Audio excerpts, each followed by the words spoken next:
Hi everyone, welcome back to yet another video with the CBR 250r and आज ये यहाँ पे एकदम सजी हुई खड़ी है बट इसके अंदर बहुत सारे आज काम होने वाले हैं जैसे कि कूलेंट का पूरा ओवरहॉल कह लो फ्लश कह लो and I am gonna use this golden cruiser eco safe coolant for this particular bike and ये मुझे जितना आरपी है उससे थोड़ा सा नीचे मिला एंड ये हाईली कॉन्सेंट्रेट है तो पानी मिक्स करना पड़ेगा। सो अब ये गाइस मैंने टूल्स यहाँ पे रखे हैं, अपना राचेट एलन की एंड एक मल्टीपर्पज टूल जिसके अंदर एक स्क्रू ड्राइवर है, एक छोटा सा प्लायर सेट है। सो जो भी आपको चाहिए वो भी अभी दिखाता जाऊंगा, एक स्क्रू ड्राइवर भी और चाहिए बेसिकली। सो यहाँ पे गाइस इसका कूलेंट का रेजर्वोयर रखा है एंड सबसे पहले नीचे का जो ये इंजन फेयरिंग है इसको लूज करना पड़ेगा to access the drain bolt from the engine जो कि यहाँ नीचे है एंड यहाँ पीछे की तरफ ये जो पाइप जा रही है वो जा रही है अपनी रेडिएटर की तरफ, वो है अपनी रेजर्वोयर वाली पाइप एंड ये है वो उसका पर्टिकुलर एंड। सो ये जो अपना रेडिएटर का कैप है इसको भी खोलना पड़ेगा, सारा कुछ एक एक करके सारे स्टेप्स होंगे। सो ये आ गया जी अपना फर्स्ट एलन बोल्ट, जैसे कि ये हो गया इंजन फेयरिंग लूज एंड इसके आगे खोलने की कोई जरूरत नहीं है, यहाँ से हम एक्सेस कर लेंगे वायर राचेट। सो ये वाली चीज अभी बाद में, पहले हम खोल लेते हैं एक बार यहाँ पे रेजर्वायर को। रेजर्वायर के कैप के ऊपर एक ये कवर सा लगा हुआ है, सो इसको बस आप एक फिलिप्स हेड स्क्रू से खोल लोगे, जस्ट प्लस वाला स्क्रू है, प्लस वाला स्क्रू हेड है, तो ये कवर बस बाहर आ जाता है just like that. It's very easy thing to do and ये है कवर हटाने के बाद आपको रेजर्वायर का कैप दिख जाएगा जो कि रबर का है, इसको खींचोगे आपको पूरा दिख जाएगा, थोड़ा सा ऑकवर्ड लोकेशन जरूर है। सो ये है इंजन ड्रेन बोल्ट, यहाँ पर राचेट से इसे खोलेंगे।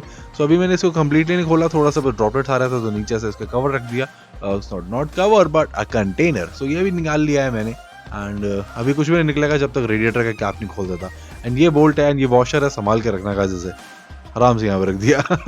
सो अब ये है इसके ऊपर भी गाइस जो रेडिएटर कैप है इसके ऊपर भी एक स्क्रू होता है, वो स्क्रू मैंने पहले ही हटा दिया, उसको हटाना वाज वेरी डिफिकल्ट।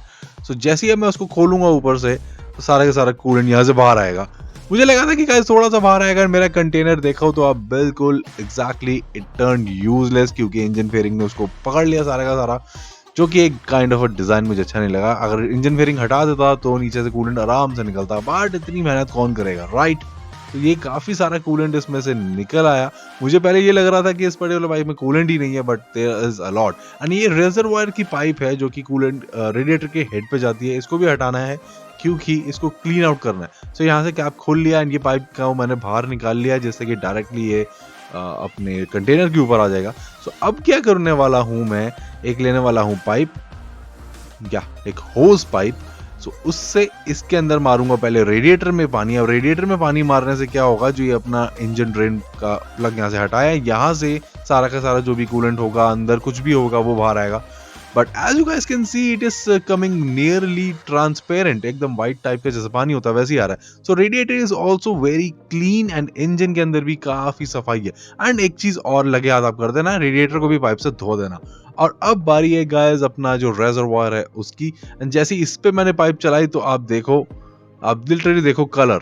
सो इसके अंदर गाइस अभी काफी कूलेंट था, सो इसको जब तक ये क्लियर नहीं हो जाता, मैंने फास्ट फॉरवर्ड किया यहाँ पे, जब तक क्लियर आउट नहीं होता जैसे कि अभी हो चुका है, तो तब तक आपको इसमें पानी मारना है, उसके बाद पाइप बंद कर देना है। जब तक इसमें से पानी निकल रहा है let it be, let it all come out.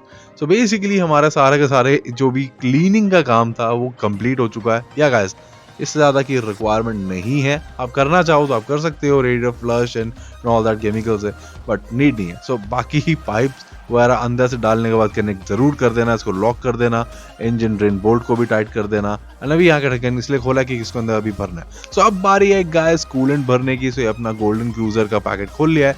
सो खाली सिर्फ एक रेफरेंस के लिए ये 200 ml की बॉटल यूज की थी क्योंकि ढंग की चीज कोई मिल नहीं रही थी। सो ये 200 ml actually it's highly concentrate coolant, so ये 1 लीटर के 3 लीटर आराम से बन जाता है। सो उस हिसाब से गाइस आपको कैलकुलेट करना है क्योंकि CBR 250r के अंदर अप्रोक्सीमेटली 2.7 लीटर्स कूलेंट डलता है। सो ये 1 लीटर बॉटल है, सो उसके हिसाब से इसमें कूलेंट बनाया। सो अब डालने की बारी है एंड डालने का location is very very awkward. आपके पास अगर फनल है, फनल विद पाइप लेना। मैंने यहाँ पे गलती की थी कि फनल विद पाइप नहीं था, नॉर्मल वाला फनल था।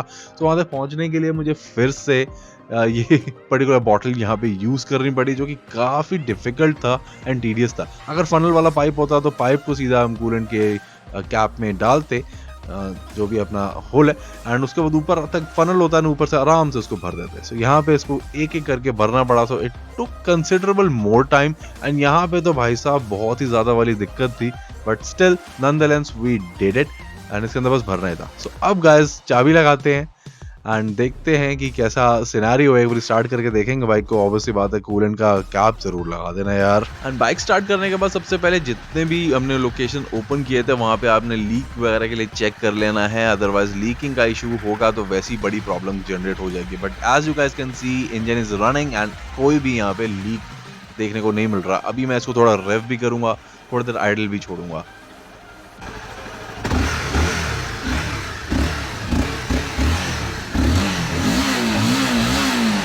So this is how you replace Cbr 250r Coolant, guys. It's super easy. Thank you so much for watching. अब मिलते हैं guys in the next video. Bye bye. Take care. See ya. Have lots and lots of fun. And यहाँ पे कुछ और videos के link आपको मिल रहे होंगे. Please do check them out and consider subscribing, guys. Thank you so much.